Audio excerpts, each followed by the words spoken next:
Seguimos compartiendo Marcos 1, versículos 14 y 15. Estamos en la segunda parte de esta predicación que tenía que ver con la enseñanza que el Señor Jesús, con lo que el Señor Jesús vino y comenzó a predicar en el inicio de su ministerio. Tenía que ver con el cumplimiento del tiempo, el acercamiento del reino y la predicación del Evangelio. Va a decir Marcos 1, 14 al 15. Después que Juan fue encarcelado, Jesús vino a Galilea predicando el Evangelio del reino de Dios, diciendo: el tiempo se ha cumplido y el reino de Dios se ha acercado, arrepentíos y creed en el Evangelio.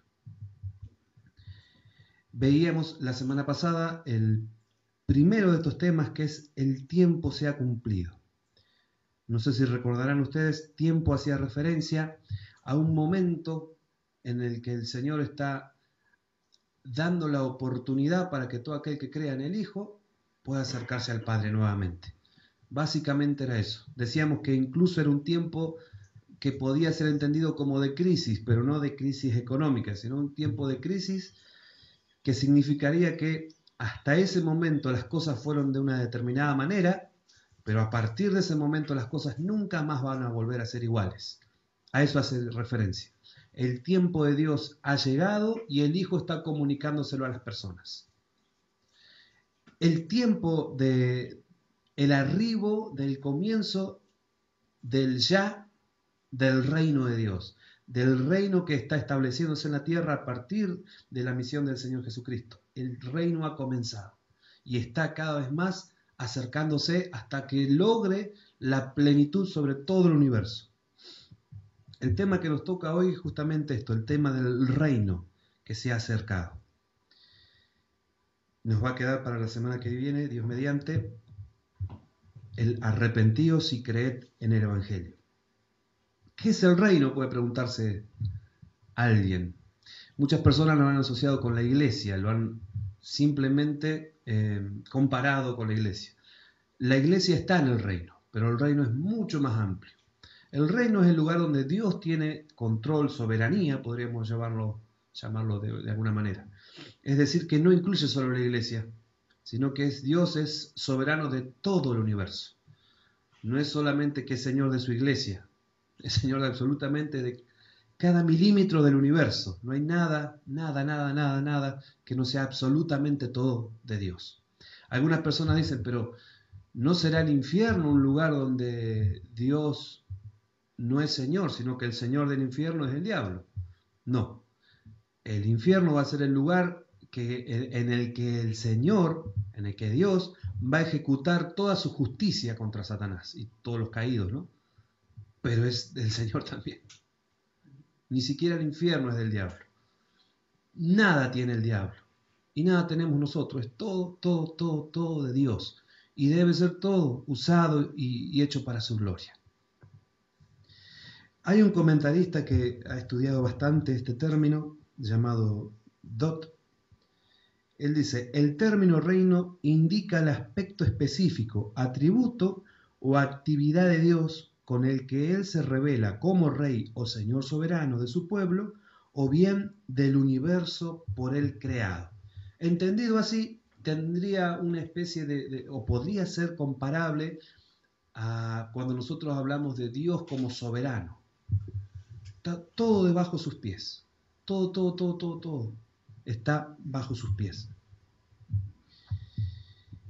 Y lo que quisiera hablar ahora son algunas descripciones que no han dicho teólogos, sino el propio Señor Jesucristo ha dicho en la Escritura acerca del reino. No vamos a agotar el tema del reino de ninguna forma, ni hoy, ni a lo largo de toda la vida. Pero, como es tan complejo el tema del reino, lo que el Señor Jesús hacía para enseñarlo, para que las personas puedan aprenderlo, era utilizar elementos de la vida cotidiana de las personas y desde ahí construía parábolas y les enseñaba acerca del reino. Por eso la mayoría de las parábolas se llaman parábolas del reino y hay otras clasificaciones más chiquitas. Las que vamos a ver hoy tratan del reino, pero acerca de distintos elementos que tiene el reino. El crecimiento, por ejemplo. Pero quisiera recordarle antes también otro momento donde el Señor Jesús hablaba acerca del reino, que son los dichos del Señor Jesús o expresiones que el Señor Jesús tuvo acerca del reino. Ustedes se van a acordar de esta que está en Juan 18:36, donde Jesús dice: mi reino no es de este mundo. Si mi reino fuera de este mundo, mis servidores pelearían para que yo no fuera entregado a los judíos, pero mi reino no es de aquí. Esto lo está diciendo en el momento en que está por ser llevado a la cruz. Y le están diciendo: pero si vos sos el rey que decís ser, manda a los ángeles que vengan y te vas a librar fácil. Y el Señor está diciendo: no, la forma en la que este reino espiritual se maneja, reino espiritual, entiéndase, no como algo que está entre las nubes y en un espacio así que es inmaterial, no. Se va a hacer físico este reino. Se va a llevar a todos los niveles de la creación.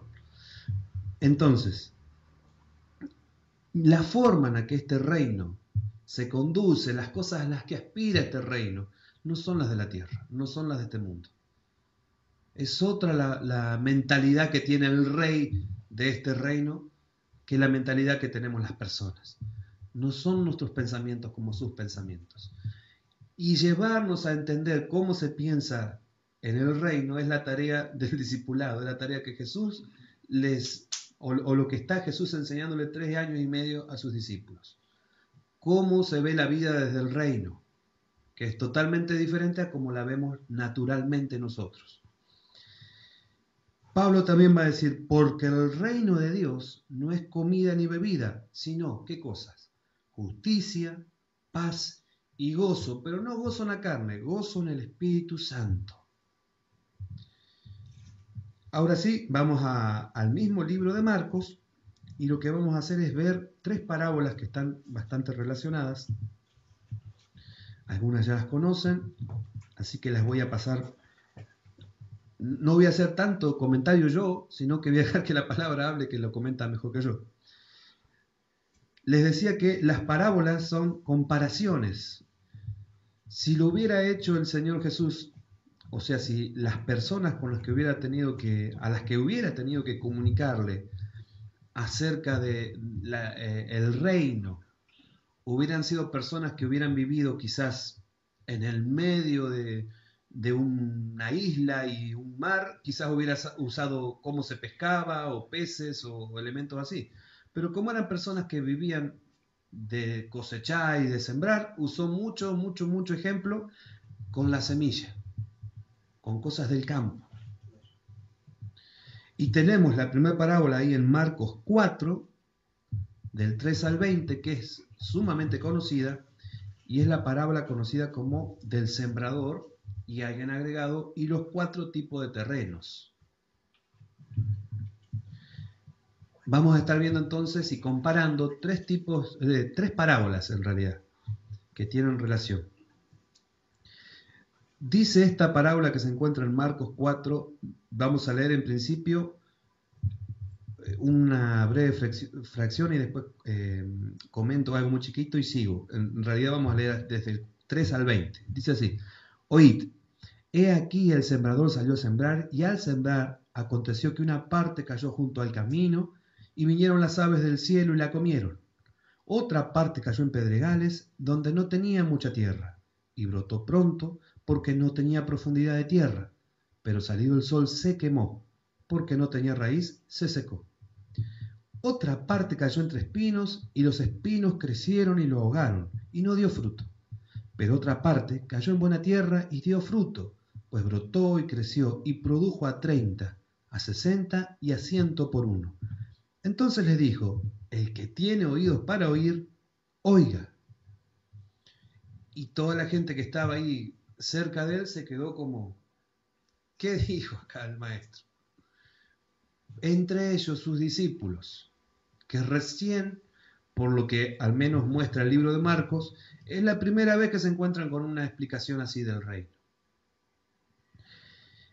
Y el Señor Jesús va a decir en lo que resta: cuando estuvo solo, los que estaban cerca de él con los 12 le preguntaron sobre la parábola y les dijo: A vosotros os es dado saber el misterio del reino de Dios, mas a los que están fuera, por parábola todas las cosas, para que viendo, vean y no perciban, y oyendo, oigan y no entiendan, para que no se conviertan y les sean perdonados los pecados. Una de las claves para poder entender acerca del reino es estar en el reino. Esa es la primera cuestión que el Señor va a marcar acá. Aquel que no está viviendo la vida en relación con Dios, todas las cosas que tienen que ver con el espíritu le van a parecer locura y le van a parecer un tropiezo, como le pareció a la gente de aquella época. Un rompedero de cabeza que no tiene lógica ni razón. Pero aquellos que estamos caminando con el Señor, vamos creciendo, profundizando en estos misterios del reino que el Señor nos ha querido revelar, y de esa forma nuestras vidas se van nutriendo y creciendo. Y acá les revela y les muestra qué quería decir cuando dijo lo que dijo en la parábola.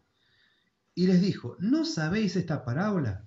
¿Cómo pues van a entender el resto de las parábolas? El sembrador es el que siembra la palabra, y estos son los de junto al camino, en quienes se siembra la palabra, pero después que la oyen, enseguida viene ¿quién? Satanás, y quita la palabra que se sembró en sus corazones. Estos son asimismo los que fueron sembrados en pedregales, los que cuando han oído la palabra, al momento la reciben con gozo, pero no tienen raíz en sí, sino que son de corta duración, porque cuando viene la tribulación, la persecución por causa de la palabra, luego tropiezan. Estos son los que fueron sembrados entre espinos, los que oyen la palabra, pero los afanes de este siglo y el engaño de la riqueza y las codicias de otras cosas entran y ahogan la palabra, y se hace infructuosa. Y estos son los que fueron sembrados en buena tierra, los que oyen la palabra y la reciben, y dan fruto a 30, a 60 y a 100 por uno. 4 tipos hemos entendido tradicionalmente, de receptores de la palabra, de personas que están escuchando la palabra. Unos son los que están junto al camino, otros son los que se mencionan como que en su corazón habría pedregal, piedra, dureza, otros en los que habría espinos, y otros son los que en realidad la palabra fructifica verdaderamente, que son aquellos en los cuales hay o se encuentra buena tierra, una tierra fértil. Pero habría otra interpretación. Existiría la posibilidad de que cada uno de nosotros a lo largo de nuestra vida, en distintas circunstancias o momentos, pueda ser uno u otro de estos, frente a distintas palabras que recibimos, ¿no? Algunas veces mi corazón es tierno y fértil y su palabra la recibo y otras veces es un cascote duro donde la palabra que me hablaba de perdonar, por ejemplo, no la recibo. No me conviene recibirla. Yo quisiera compartirles un escrito que a mí me edificó mucho, es cortito, que habla de esto, y es un erudito italiano llamado Pronsato, de apellido. Y él reflexiona desde ahí, y habla de cómo él se reconoce como una tierra que a veces está llena de espinos, a veces es la tierra fértil, pero a veces hay piedras también. Y dice así: me reconozco en el camino, en el terreno apestado por una fe reducida a costumbre, observancia, quizá exacta de leyes y preceptos. Pero llega la palabra de Dios, me toca, pero rebota, sin lograr penetrar. Estoy distraído, ausente. El corazón, los intereses, a pesar de las apariencias, están en otra parte. Yo no estoy allí. Y la semilla, por esto, me es extraña, como yo soy extraño a mí mismo. Es suficiente la ráfaga de una tentación para barrer todos aquellos granos que no encontraron acogida en mí. A veces me reconozco en el terreno no labrado a conciencia, un fondo árido de piedras y encima una mano de tierra buena, esparcida y allanada, pero deprisa. Suficiente para hacer un buen papel, para salvar las apariencias, superficialidad, ligereza, vanidad, búsqueda de emociones, inestabilidad, tímidas intentonas sin llevar a nada hasta las últimas consecuencias, veleidades, volubilidad, una persona sin raíces y estructuralmente incapaz de comprometerse de verdad. Mariposea en todo, pero no asimila nada. Toca una infinidad de cosas, pero no hace propia ni siquiera una. Otras me reconozco también en el manojo de espinas. Aquí el terreno está bien labrado, pero la mayor parte de los humores es sofocada, precisamente por los abrojos que crecen vigorosos y que tienen vida fácil. Preocupaciones, estorbos, compensaciones engañosas, compromisos, contradicciones, una multitud de cosas buenas que se hacen indispensables, pequeñas comodidades de las que puedo prescindir. He ahí los abrojos que sofocan dentro de mí la palabra de Dios después de haberla dejado en minoría. Pero finalmente me reconozco también en la tierra buena, si no en la que produce el 100 o el 60 o al menos en la que produce el 30, al menos en esa. El sembrador no pretende de todos el mismo porcentaje. Y después no es que esté pendiente de los resultados, le basta que trabaje para ablandar mi dureza, tirar lejos las piedras de la aridez, arrancar los abrojos de la concurrencia. La palabra creadora me apremia, pues a hacer mi parte. Solo entonces se podrá ver algo bueno también en medio del desierto. Salió el sembrador a sembrar. Estaría bien que yo, tierra, vaya a su encuentro. Esta primera parábola, si la comparamos con las otras dos que vamos a estar compartiendo ahora, hace recaer bastante de la responsabilidad en el que escucha. Bastante de lo que se comunique en el mensaje del Evangelio, en esta parábola al menos, recae en el tipo de corazón que está frente a esa palabra. Pero hay otras dos parábolas, y son las que se encuentran en el Marcos 4, 26 al 29. Esta es la que se conoce como parábola de la semilla que crece sola, así la han llamado algunos. Marcos 4, 26 al 29. Decía además, así es el reino de Dios. Fíjense cómo el Señor está enseñando todo el tiempo del reino. Me olvido siempre de decir algo, lo voy a decir ahora porque después se me va pasando.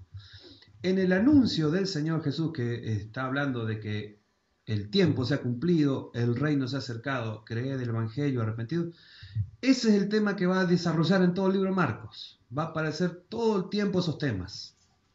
O sea, no los vamos a tratar exhaustivamente en ninguna de explicaciones porque cada vez que volvamos al libro de Marcos vamos a encontrarnos con algunos de esos temas y vamos a seguir profundizándolo.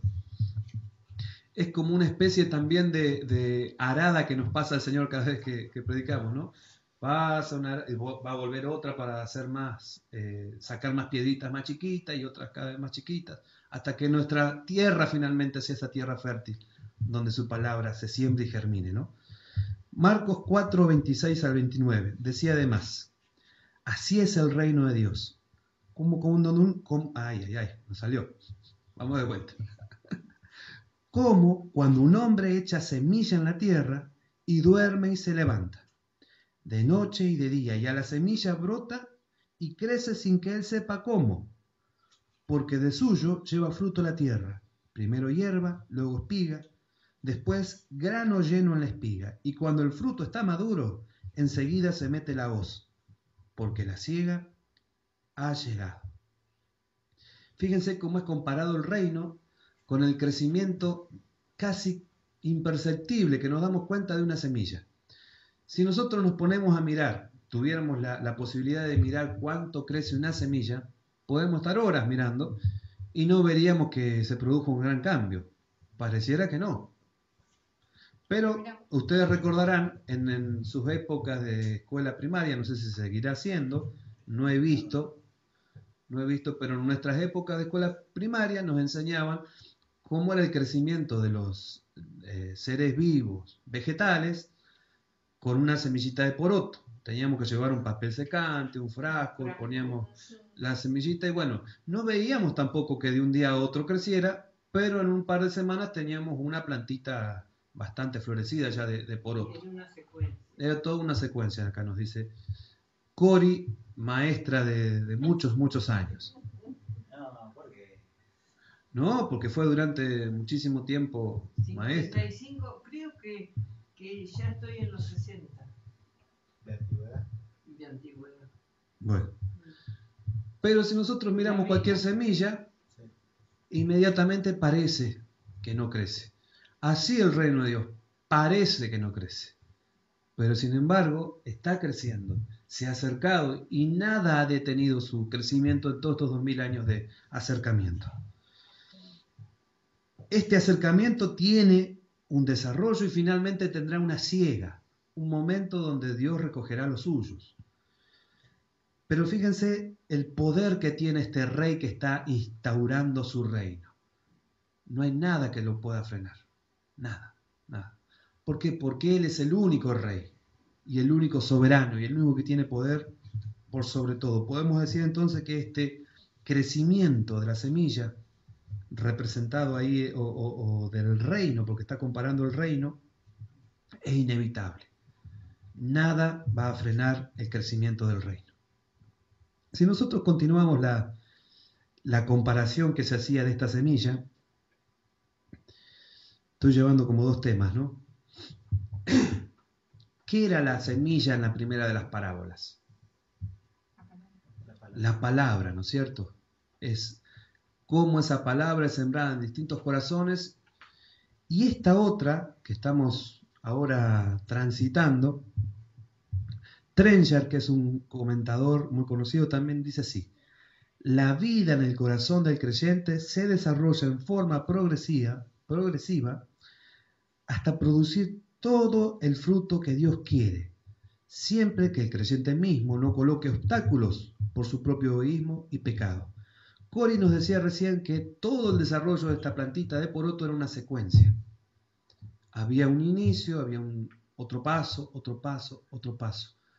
Así está obrando Dios en nuestras vidas, instalando su reino en nosotros, a pesar de que no veamos un cambio significativo desde ayer a hoy. Pero el cambio está ocurriendo.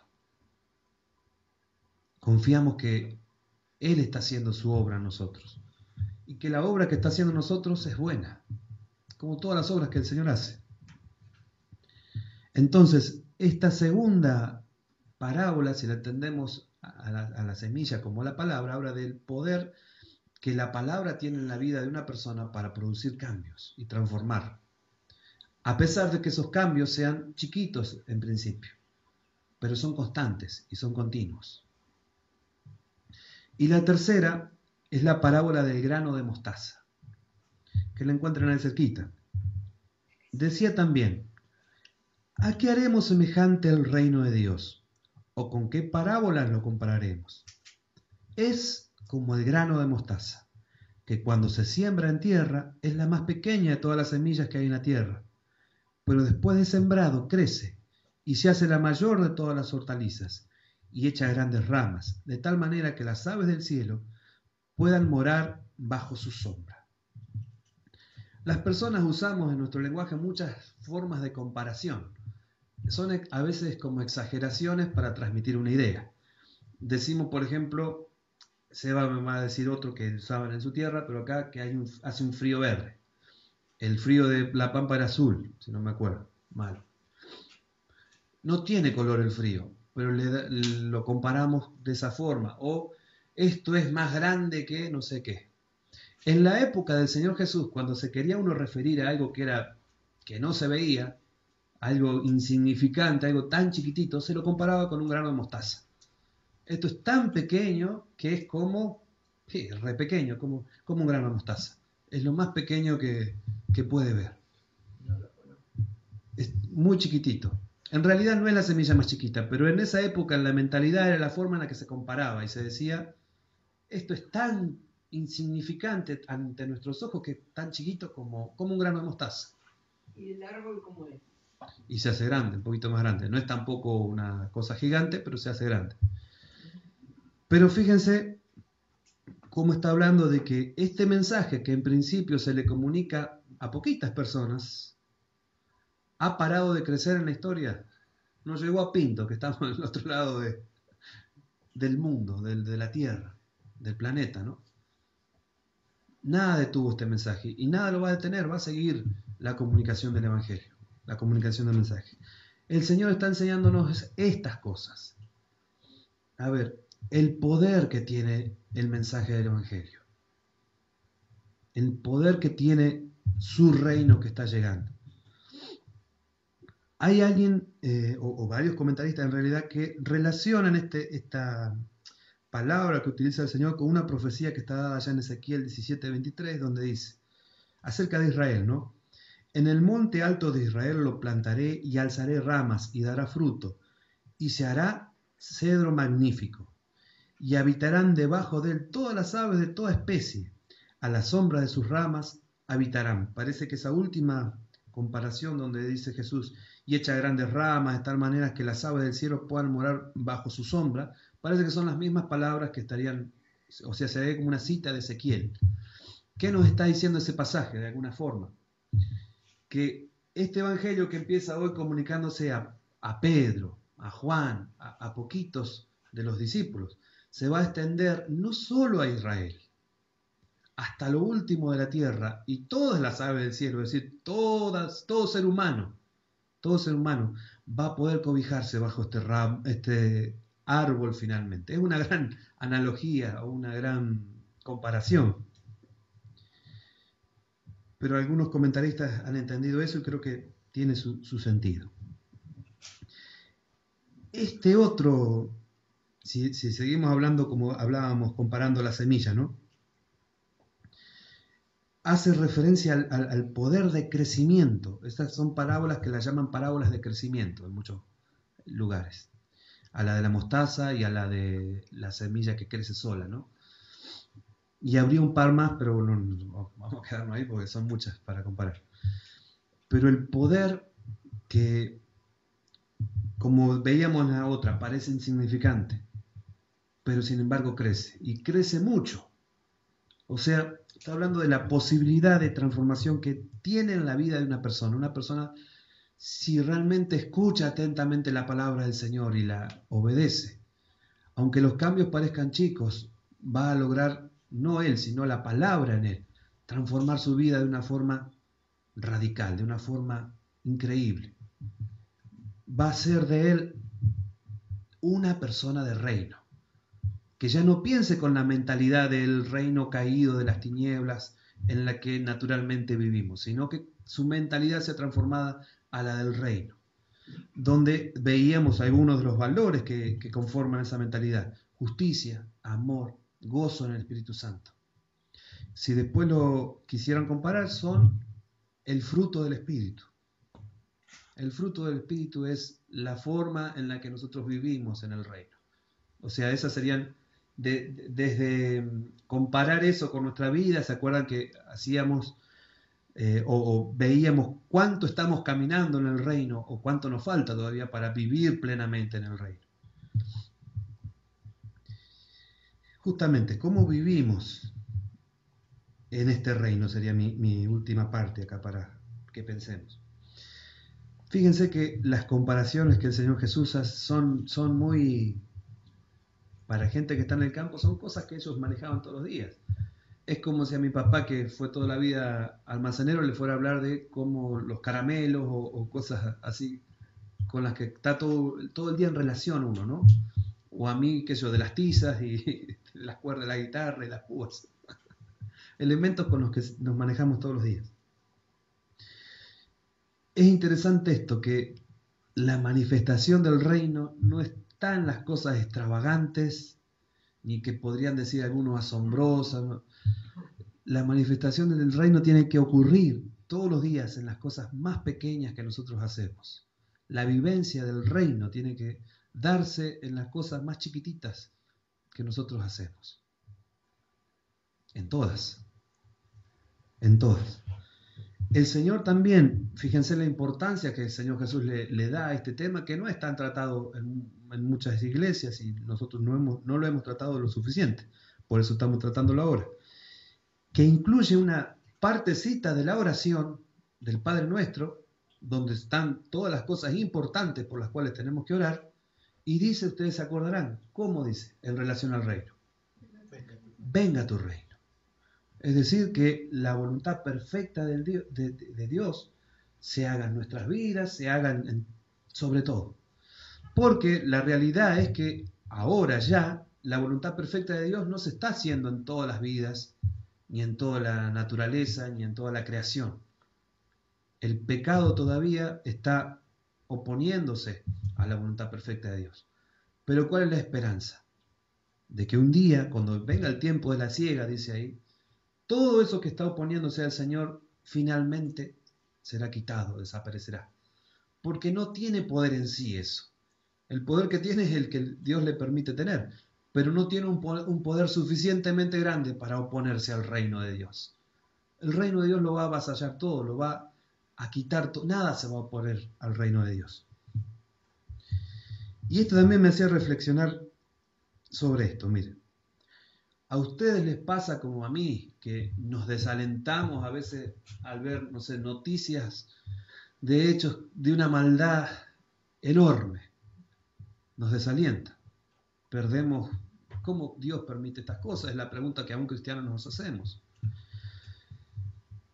Ante el avance de la maldad y ante el aparente no avance del reino, donde el reino dice que su manifestación o una de las manifestaciones más claras es la justicia, y nosotros alrededor nuestro lo que vemos más claramente no es justicia muchas veces. Son actos muy injustos y que no reciben ninguna retribución a veces. Es más, que en la mentalidad en la que se está formando mucha gente son aplaudidos esos actos injustos. Como que esta persona fue más viva o fue más, no sé, se lo disfraza de muchas cosas. Pero los antivalores, las cosas contrarias muchas veces a la voluntad de Dios, son tomadas como metas a las cuales desean y aspiran llegar algunas personas. Sin embargo, el Señor Jesucristo nos revela que su reino, aunque nosotros no veamos cómo crece esa semillita, está creciendo. Y nos pide que tengamos fe como del tamaño de esa semillita. Si ustedes se acuerdan, en otra ocasión que el Señor también cita nuevamente la semilla de mostaza. O sea, no es necesario que hoy tengas una fe del tamaño de Aconcagua o del Monte Everest. El Señor pide que tengas fe tan chiquita. Acuérdense que era la forma en la que comparaban con lo más diminuto que conocían.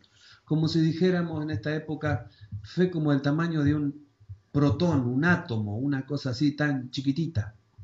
Eso de lo que está hecho la materia que hoy conocemos que es algo diminuto, que casi no hay nada más chiquito.